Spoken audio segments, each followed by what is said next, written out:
Washiriki wa kongamano, viongozi wa serikali, viongozi waandamizi wa chuo hiki, nami niungane na viongozi wa dini na wote waliotangulia hapa kwa kumshukuru Mwenyezi Mungu kwa kutuwezesha leo kukutana kwenye chuo chetu hiki kikuu cha Dar es Salaam kwa lengo muhimu kabisa la kuwa na mjadala wenye dhamira kujadili namna ya kuendeleza nguvu kazi yenye ujuzi, ubunifu na tija kwa maendeleo endelevu ya taifa letu. Ni neema kubwa kupata nafasi ya pamoja ya kutafakari mustakabali wa nchi yetu tukiwa na dira ya pamoja ya kujenga Tanzania yenye watu wenye maarifa, maadili pamoja na uzalendo. Niendelee kutoa pongezi za dhati kwa Chuo Kikuu cha Dar es Salaam chini ya uongozi wa Profesa Nagisye kwa kuandaa kongamano hili. Washiriki wa kongamano hili, nataka niwajulishe tu kwamba aliyepaswa kuwa mgeni rasmi katika kongamano hili ilikuwa ni Mheshimiwa Dr. Samia Suluhu Hassan, Rais wa Jamhuri ya Muungano wa Tanzania.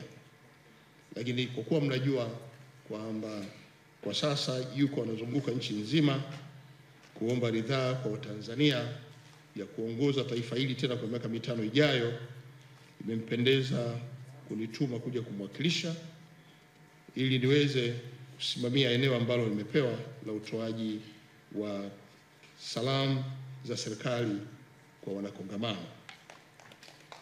Ndugu washiriki, nafahamu kwamba kongamano hili lina lengo la kuchochea mjadala wa kitaifa kuhusu namna bora ya kujenga na kuendeleza nguvu kazi yenye ujuzi, ubunifu na maadili, ikiwa ndio msingi wa utekelezaji wa dira ya maendeleo ya taifa inayoishia mwaka 2050.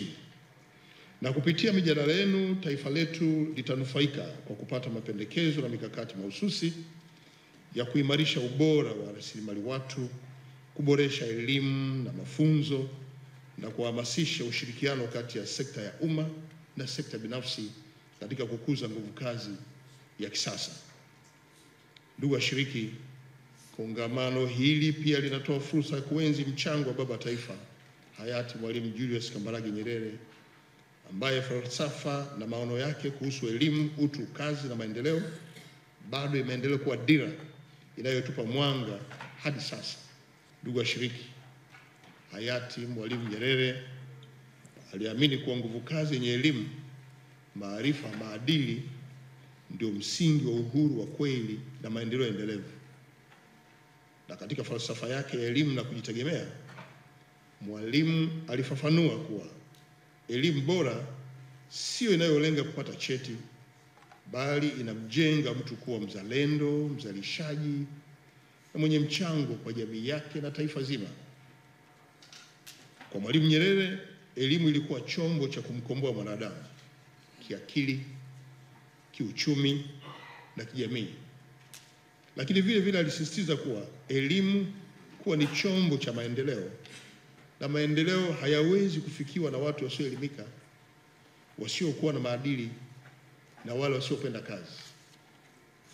Ndugu washiriki, falsafa hii inaendelea kuwa na umuhimu mkubwa hata katika zama hizi ambapo dunia tunashuhudia inakabiliwa na mapinduzi ya teknolojia, inakabiliwa na mabadiliko ya soko la ajira, lakini pia ushindani wa kimataifa unaotegemea maarifa na ujuzi. Kuendeleza urithi wa Mwalimu Nyerere ni kuwekeza katika binadamu, kwa maana ya kuhakikisha Watanzania wanapata elimu, ujuzi na maadili yatakayowawezesha kujitegemea na kuchangia maendeleo ya taifa letu.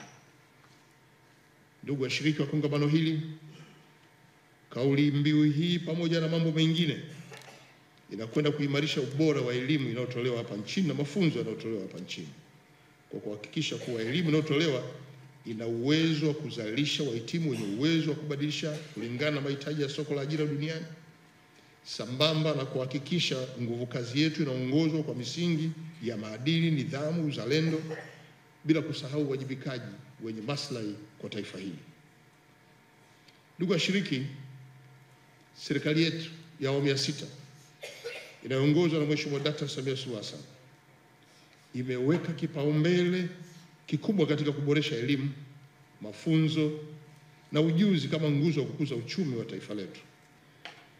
Kama ambavyo nimesema mwanzo, Mwalimu Nyerere, maendeleo ya kweli ni maendeleo ya watu, sio ya vitu. Kauli hii inatukumbusha kwamba msingi wa maendeleo ya taifa letu ni watu wenye ujuzi, ubunifu na maadili. Kwa hiyo nitoe wito kwa vyuo vikuu, taasisi za utafiti, sekta binafsi na vijana wa Tanzania kote nchini, tuendelee kushirikiana, tutekeleze malengo yetu kwa vitendo, na hasa yale malengo ya dira ya taifa mwaka 2050. Tuweke mbele elimu bora, ujuzi, ubunifu na uzalendo kama silaha za kujenga taifa lenye ustawi, amani na maendeleo jumuishi. Kabla sijahitimisha, nami niungane na Mheshimiwa Albert Msando, wakili msomi na mkuu wa wilaya ya Ubungo, kwa kuhamasisha Watanzania wote siku ya 29 mwezi huu kuwa ni siku ya kupiga kura. Ni siku ya haki yako kikatiba kuchagua viongozi wako wa taifa hili. Vyama vya siasa vyote viko vinazunguka nchi nzima vikitangaza sera. Niwahamasishe kushiriki mikutano hiyo, kusikiliza sera hizo, ili tarehe 29 ufanye maamuzi ya kumchagua rais wa Jamhuri ya Muungano wa Tanzania, mbunge wa eneo lako na madiwani kwenye maeneo yenu. Kwa ni matarajio yangu kwamba siku hii sote tuliojiandikisha tutajitokeza kwenda kupiga kura. Mheshimiwa Waziri Mkuu, utulivu huu unaouona hapa ndani umewezekana kwa sababu nchi yetu ina amani, ina utulivu. Isingekuwa amani na utulivu ndani ya nchi yetu, majadiliano haya, kumbukizi hii isingeweza kufanyika. Na mimi kwa niaba ya mkuu wa mkoa, Mheshimiwa Waziri Mkuu, ni kuahidi kwenye mkoa wetu wa Dar es Salaam tutahakikisha kwamba hasa kipindi hiki ambacho ni kipindi cha kampeni na tunaelekea kwenye uchaguzi, tutasimamia amani na utulivu katika nchi yetu.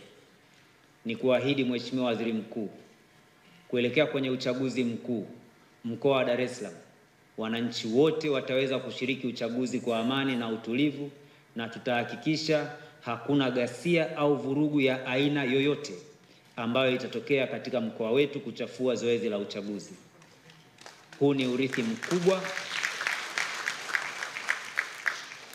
urithi mkubwa, ambao Mwalimu Nyerere ametuachia na tuna kila sababu ya kuulinda.